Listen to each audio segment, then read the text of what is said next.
about Zach Gallen.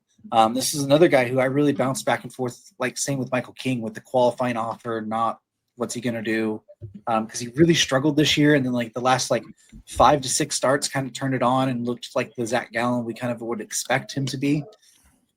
I think he just goes back to Arizona.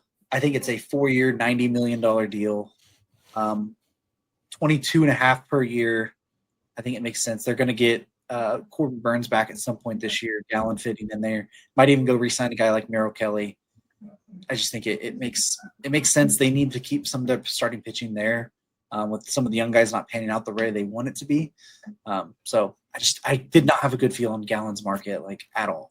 Another guy coming off like a 5-year season. He was really horrible for a good chunk of the year. I thought to myself, well, only a crazy person would want to sign Zach Gallen to a big deal. And the only two crazy people that I can immediately think of were the AJ Preller and then Artie Moreno. Those are the two that I've kept coming back to as like, they're going to do something wacky. And who are the wackiest players on this market?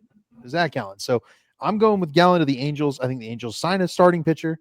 Again, I don't know who it's going to be, but I feel like they're going to have to overpay to get Gallen's services there. And Gallen, it feels like Gallen will decline the qualifying offer, but who knows? Again, he had a 5.5 ERA last year. It's a tough spot to be in. I got the Angels going 4 for 120, 30 million AAV. You know, paying him like the Zach Gallen of old, because we talked about the track record with Trent Grisham. The track record with Zach Gallen's fantastic, with the exception of last year. So. Send him to the Angels, but honestly, this is maybe my lowest confidence pick. Yeah, I've got him going back to Arizona. I think he signs one of those like 2-year deals with an opt-out after the first year type things, kind of a prove-it deal. I think he probably could get a decent contract on the free agent market, something like the 4 for 190, but I think he would like to keep his options open for next year and with that opt-out, because if Zach Gallen pitches like he did at the end of this year, and honestly, the metrics on him were not bad this year either. If he pitches like that, next year and has a better luck, better metrics, or better results compared to his metrics, I think that he will get a big contract next offseason. So,